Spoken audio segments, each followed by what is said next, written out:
Get started, I wanted to say thank you for watching my video. Uh, Having this many people like watch it at the same time, it's evolved so much, and I never thought I'd be standing right here in front of this many people talking about this, and it just it blows my mind because I thought I was always gonna be the kid that's just picked on and not getting anywhere, but look where I am now because of you guys just supporting me. I just wanted to thank you guys so much. And yeah, I just wanted to tell you guys a little bit something about my childhood and like when it started and how it got worse and stuff, and some of you guys will probably be able to relate to me. So grade 2 was mainly when everything started to happen. It was when my bullying like came to be, and it was all because I was the hyper kind of kid. Like I have ADHD, so I was always the kind of kid that I was always jumping around and being all excited, and if I got like a new game from my dad, it'd be like, hey guys, look at this, I got a new game, it's really cool, you guys should check it out sometime. And I would always freak out and stuff, and that's what led to me to being my bully, or to getting bullied, was from being so excited like that. And so bullying through elementary, it was like I thought it was the normal life. I thought getting bugged like that and getting pushed around and hit like that, I thought that's all that attention was, and what I wanted was attention because I loved the attention. It was like, it felt good, but at the same time, I didn't know if this was the right feeling.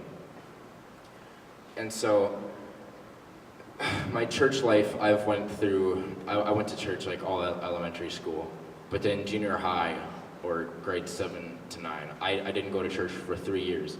And it's probably part of the reason why I felt like committing suicide, as I said. And the reason why I didn't is because I was sitting in my room one night, and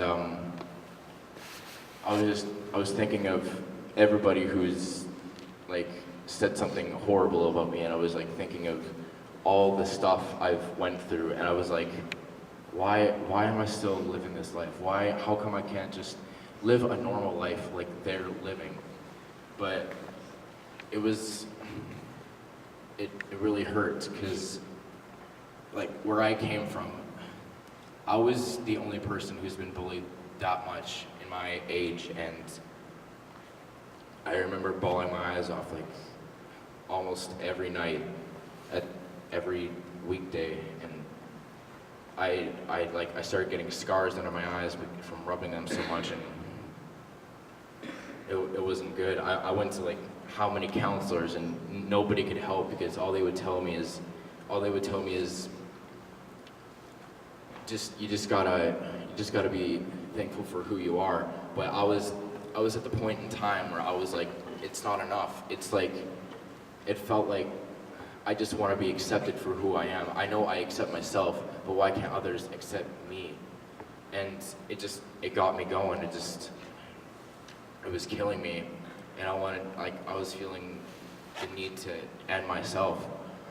But I was sitting there, and suddenly this voice pops in my head, and it said to me, hold on for a little bit longer. And I didn't know where that came from. I don't know who said it. Like, it just popped out of my head, out of nowhere. It was just telling me to hang on for a little bit longer. And I didn't go to church for 3 years at that time. And I was like, is God talking to me? Like, I was so curious if God was speaking to me through my head and telling me to hold on for a little bit longer, to wait for this moment. And finally, when I got the thought of suicide right out of my head, and I kept living on. And I first got into high school. It was it was like sort of the same change I had when I was in junior high. It was like a good change, but at the same time it was a bad change. School change, like likewise, it got worse. Bullying, it got worse, but like, like scheduled time, it was like I had spares and everything. I was like, sweet, I get free time of my own. But yeah, through grade 10, I was probably bullied the worst. It was unimaginable for me. Like, if you've seen in movies and stuff, like how little kids get thrown in trash cans and stuff, I was thrown into one of those little steel trash cans full of garbage right outside of the school. I was thrown into that at my age. I was just a little bit shorter than this too. I wasn't that short. I was still like, I was 15. I was 15 and I was thrown into a trash can, and I've never been so humiliated in my life. It was probably the worst feeling in the world, and everybody constantly bugged me about that. Like, hey, how do you like your new home? And stuff like that. They would bug me about stuff, the worst stuff, like my acne, as I said, and modified. And pretty soon I just got to the point where I just had to let it out somehow.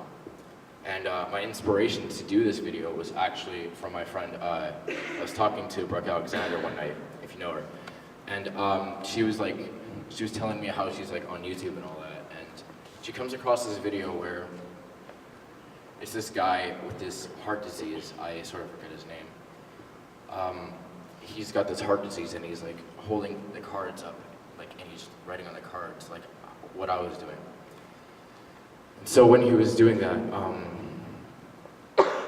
I watched his full video, and like he described, and he showed the scar over his heart, and like how he has had surgery how many times. And then what really got to me was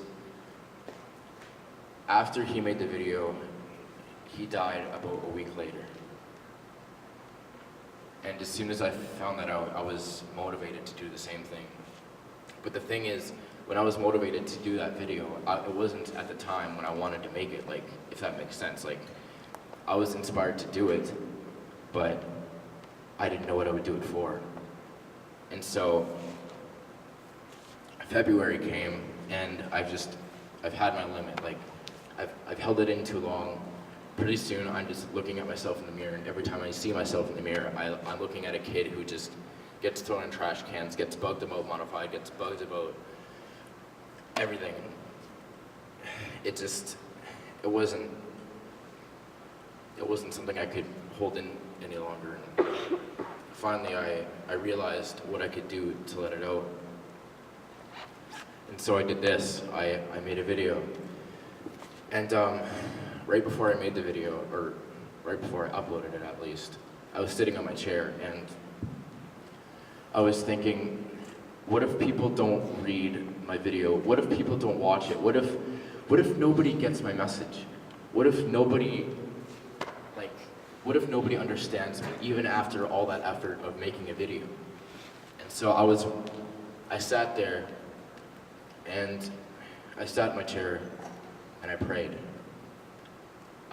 I prayed that, I was like, God, I pray that everybody can see my message, and I pray that I'll get the attention I need, not the attention that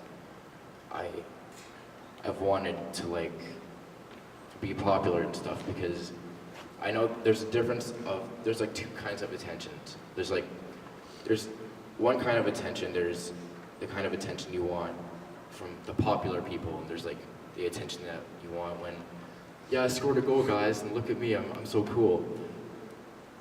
And then there's the attention that you need when you feel like you can't hold on any longer and you need to tell somebody.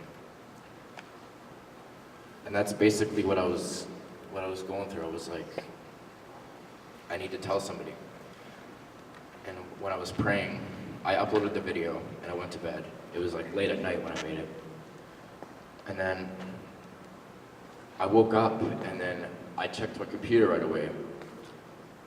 And I opened up my Facebook and I remember seeing so many notifications I can't even describe. Like, there was about like 200 or something like that notifications, if that's even possible to get. They were all wall posts, like everybody was like posting on my wall, everybody was sending me messages and so many friend requests to like, they were like congratulating me of what I did about my job, like about my video. And it was the best feeling in the world. Like, I've never felt that much love just from looking at a computer screen. Everybody, like people that didn't even notice me, people like the popular people, even some of the people who bullied me, they saw the video and they were like, wow, he made something and he's getting somewhere. And I sat in front of my computer and I didn't go to school because I was crying so hard. I was crying that I had all the attention I needed to keep myself like living another day. And it was like, I walked to school the next day and nobody looked at me the same in the hallways. It was like, wow, he's finally looking at me, she's finally looking at me, and like nobody said a word to me, and like nobody's been bugging me. And it was a feeling that it was like undescribable. It was from being bullied to going to the person who's a role model to some people nowadays. It's just, it overwhelms me sometimes. Sometimes, like, I was even sitting over there watching my video and watching myself, I almost started crying over there too, because like, how it's like looking at myself in the past. And it was an amazing change. Like, it was the best feeling in the world to be noticed by people in school. But despise all the good changes, there has been some bad changes too. There's been like, I've changed like so much. I've like all the attention, right? Like I said, all the attention I had, it felt like I was finally on the level of popular people. And I felt like, hey, I'm this cool, I made a video, everybody saw it, and now look how special I am. Everybody thinks I'm special. And now I can be who I wanted to be. But it never came to that. It gave me sort of a bad change too. It was like I had all the attention and then I blew it. I was taking advantage of people. I would be the one bugging other people, and I was the one who always called names, and then I started pushing people around too. I was like, yeah, you're not as good as me. Don't even talk to me. Don't even look at me. And it was a change I never thought would happen to me. I never knew I was gonna turn into the person who I always hated. It was something I wish I didn't turn into, and I've actually turned into it a bit here too. And coming to this school, it was probably the best change of my life. This school changed my view of life, my view of God, my view of everything. Because I remember the first day of school, I saw like how many of you, like everybody was like in the hallway smiling, waving, saying hi to me, and I was like, who's that?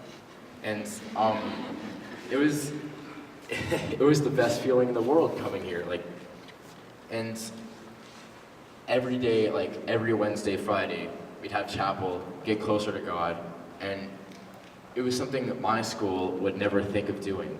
And I would give up, like I gave up so much for coming here, and I can tell you, it was all worth it. Like, I know I left behind all of my close friends. I left behind the people that really I cared about and they cared about me. But honestly, I can already tell, like, some of you I don't even know, but I can already tell that some of you would be a better friend than the friends I had. It was like, I know nowhere is perfect, but here, it's pretty freaking close. And, yeah, it was the best change in my life, and I I have to attend another year at school, and when I found that out, I was pretty disappointed. And so knowing that I have to come back another year for school, and knowing I'm coming back here again next year, I'm totally on board with it. Like, I wasn't on board with it before, and coming back here next year, I've never been so excited before, and it just pumps me up for to see a lot of you here next year, except for the grade 12s. Yeah. But, so I've opened myself up a bit, and so I thought it'd be necessary if I asked a little question about you guys. And you don't have to raise your hand if you want to. It's just, I just want to know.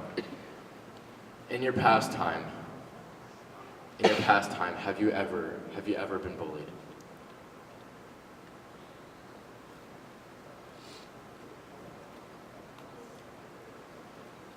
Look how many of us have been bullied. It was like, wow. And some of us probably still get bullied now, but the thing is, I know most of us come to this school from far places, and some of us have been bullied from the places we came from, and now we don't get bullied anymore, something like what I went through.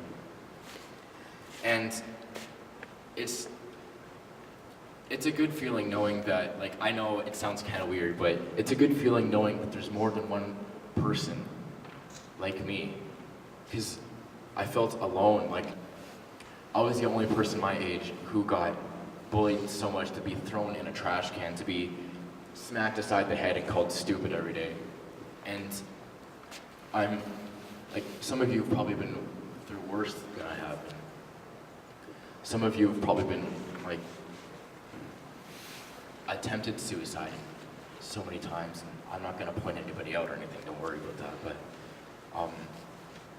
yeah, it's crazy how many people get bullied, and it's crazy the things we do just to make others feel horrible. Because the simplest of things can make everybody feel horrible. I can walk down the hallway at school, and somebody could just give me the wrong eye and look at me funny, and it would be on my mind all day. I'd be like, why did he look at me funny? Did I do something wrong? Is he gonna hurt me? The simplest of things can bug each other, even if you're best friends, even if you're calling each other names just to bug each other. And you never know what the other person feels, you know? I just want you guys to, every person here in this school, at every angle, everybody, every person you talk to has a different story. Every person takes things differently. Some people can probably take the jokes. Some people are probably at the edge where they're like, I can't hold on any longer. If he says this to me, I don't know what I'm gonna do. Even if it's my best friend.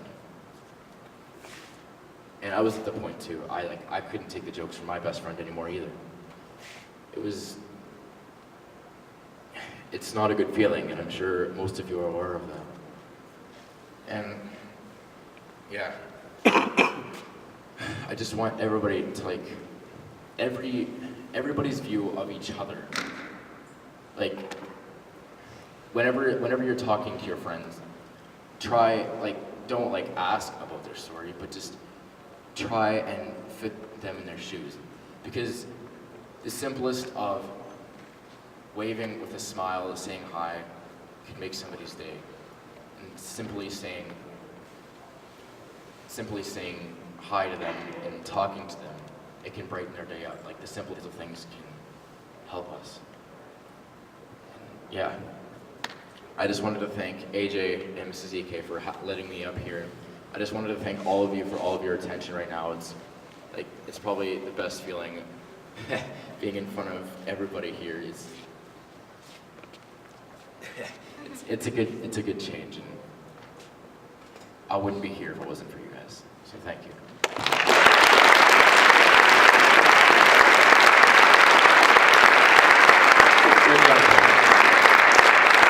Tanner's given us lots to think about here. And I think as we think about CHS and our motto of loving the Lord, our God, with all our heart, soul, and mind, and loving others as we would love ourselves, there's two sides to that last piece, right?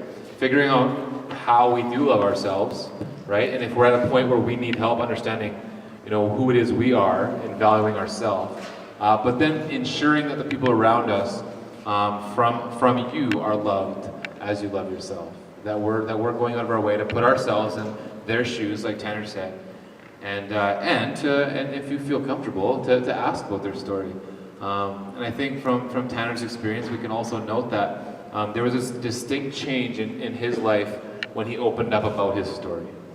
And so as we are in this safer community, as you are surrounded by people who might want to listen, as you have adults in your life that are there for you, opening up about what you're going through and what you're wrestling through may end up being the watershed moment for you in realizing a healthier and more loving life, as Tanner has illustrated. So today, let's make sure that we're loving each other. Let's make sure that we're thinking about others with our actions and our words, and let's tell each other a little bit about our stories and share a bit about what we've been going through with the people that we trust.